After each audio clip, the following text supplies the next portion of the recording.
Next up is the soundbar by Sony, the Sony HT-A7000. Now this has got a simple design but powerful sonic performance. Default sound level is very neutral, sprinkles of a punchy bass, further detailed by the very good soundbar subwoofer that they've given. Most audio context sounds great on the soundbar, and the audio can be calibrated by the soundbar as per the shape and size of the room for ideal Dolby Atmos performance. As for watching movies, the soundbar together with the subwoofer can produce excellent sound, deep rumbly bass to make the movie experience absolutely amazing. While a product having different variants with different things added to or removed from each variant is a common practice amongst most tech products, this one ends up being a little too complicated.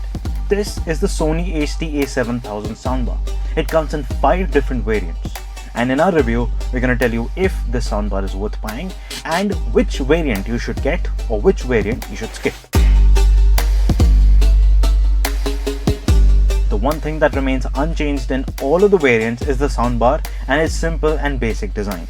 A mesh grille covers all of the front firing drivers and tweeters. A fabric grille covers the upward firing drivers, and there are bass posts on either end for the built-in woofers. It is 130 centimeters in width and looks good with TVs measuring at least 65 inches. Other TVs will be dwarfed. And the flaw with the basic design is its glossiness. The entire top, barring the fabric grille, is a glossy shade of black, which reflects the visuals on the TV screen above it. It is pretty distracting in low light. The solution though is in the box, which are wall mounts. But still, it would not have been necessary if this surface had a matte finish rather than glossy. On the right side of the soundbar are some buttons for performing basic controls, and on the right side of the front is a small screen. This screen displays the common information like the source of audio, volume and audio format. On the back are some very capable ports. Apart from the regular power port, optical input port, 3.5mm audio jack and the USB-A port are 3 HDMI ports. 2 HDMI in ports and 1 HDMI eARC ports, with all of them being HDMI 2.1 connector. So they support pass-through of 8K content at 60Hz and 4K content at 120Hz in HDR10 and Dolby Vision formats. There is another S-Center port through which a Bravia TV when connected can be used as a part of the audio system. As for the connections which do not require ports, Bluetooth 5.0 and Wi-Fi connectivity are supported with Chromecast and AirPlay 2 capabilities.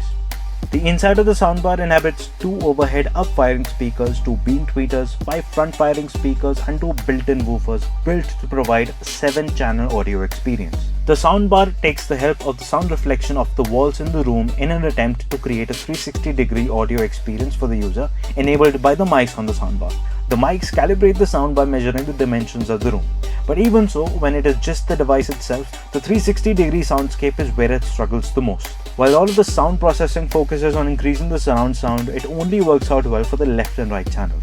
The volume is lacking, and even so, the soundscape set is dense, detailed and rumbly. And even though the top firing drivers fulfill the channels needed at the top of the soundscape, the Dolby Atmos performance suffers as there are no rear channels. Hence, that is where the rear channel speakers come in. And even the built-in woofers are great with the 500-watt amplification behind them, they can't still come close to replacing the incredibly detailed rumbly bass of the dedicated subwoofer, the SUBWOOFER in this case.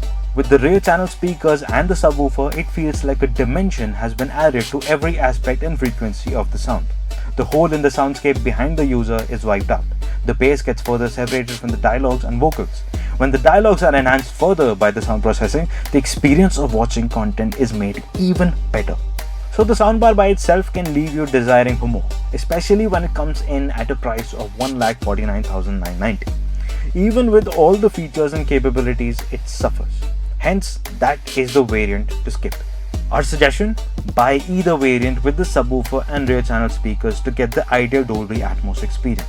The variant with the subwoofer and 2 rear channels starts at an introductory price of 1,65,970. Hence, in the limited time that this price is available, we would suggest you to get it. That then is the Gadget 360 show for this week. I do have to tell you, we've got some great stuff coming in next week. Do tune in.